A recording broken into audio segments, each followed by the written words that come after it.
ओम श्री गुरुभ्यो नमः। श्रीमद्भगवद्गीता षोडशोऽध्यायः। श्रीभगवानुवाच अभयं सत्त्वसंशुद्धिः ज्ञानयोगव्यवस्थितिः दानं दमश्च यज्ञश्च स्वाध्यायस्तप आर्जवम् अहिंसा सत्यमक्रोधः त्यागशान्तिरपैशुनम् दयाभूतेष्वलोलुप्त्वम् मार्दवं ह्रीरचापलम् तेजः क्षमा धृतिः शौचम् अद्रोहो नातिमानिता भवन्ति सम्पदं दैवीम् अभिजातस्य भारत। दम्भो दर्पोऽभिमानश्च क्रोधः पारुष्यमेव च अज्ञानं चाभिजातस्य पार्थ सम्पदमासुरीम् दैवी सम्पद्विमोक्षाय निबन्धायासुरीमता मा शुचः सम्पदं दैवीम् अभिजातोऽसि पाण्डव।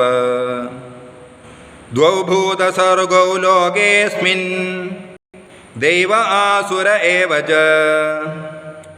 दैवो विस्तरशः प्रोक्त आसुरं पार्थ मे शृणु। प्रवृत्तिं च निवृत्तिं च जना न विदुरासुराः न शौचं नापि चाचारो सत्यं तेषु विद्यते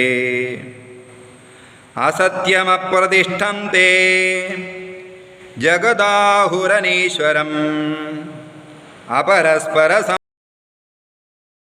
किमन्यत् कामहैतुकम् एतां दृष्टिमवष्टभ्य नष्टात्मानोऽल्पबुद्धयः प्रभवन्त्युग्रकर्माणः क्षयाय जगदो हिताः काममाश्रित्य दुष्पूरं दम्भमानमदान्विताः मोहात् गृहीत्वा सद्ग्राहान् प्रवर्तन्ते शुचिव्रताः चिन्तामपरिमेयां च प्रलयान्तामुपाश्रिताः कामोपभोगपरमा एतावदिति निश्चिताः आशापाशशतैर्बद्धाः कामक्रोधपरायणाः ईहन्ते कामभोगार्थम्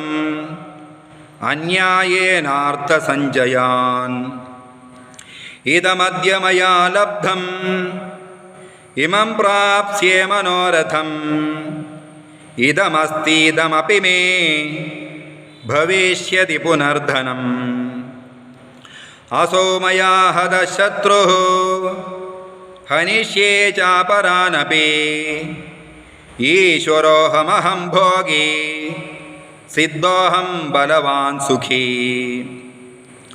आढ्योऽपि जनवानस्मि कोऽन्योऽस्ति सदृशो मया यक्षे दास्यामि मोदिष्य इत्यज्ञानविमोहिताः अनेकचित्तविभ्रान्ता मोहजालसमावृताः प्रसक्ताः कामभोगेषु पतन्ति नरकेषु जौ आत्मसम्भाविता स्तब्धा धनमानमदान्विताः यजन्ते नाम यज्ञैस्ते दम्भेन विधिपूर्वकम् अहङ्कारं बलं दर्पं कामं क्रोधं च संश्रिताः मामात्मपरदेहेषु प्रद्विषन्तोऽभ्यसूयकाः तानहं द्विषतः क्रूरान् संसारेषु नराधमान् क्षिपाम्यजस्रमशुभान् आसुरीष्वेव योनिषु आसुरीं योनिमापन्ना मूढा जन्मनि जन्मनि मामप्राप्यैव कौन्तेय ततो यान्त्यधमां गतिम् त्रिविधं नरकस्येदं द्वारं नाशनमात्मनः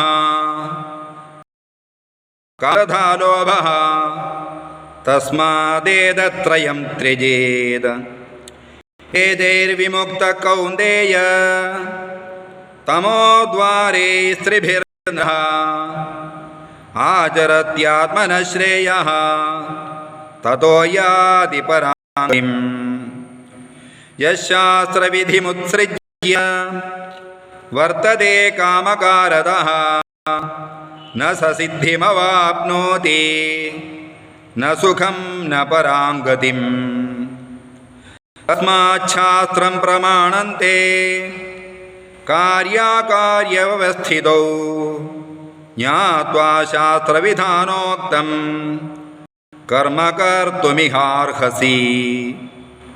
ओं तत्सदिति श्रीमद्भगवद्गीतासु उपनिषत्सु ब्रह्मविद्यायां योगशास्त्रे श्रीकृष्णार्जुनसंवादे दैवासुरसम्पद्विभागयोगो नाम षोडशोऽध्यायः। ओम्।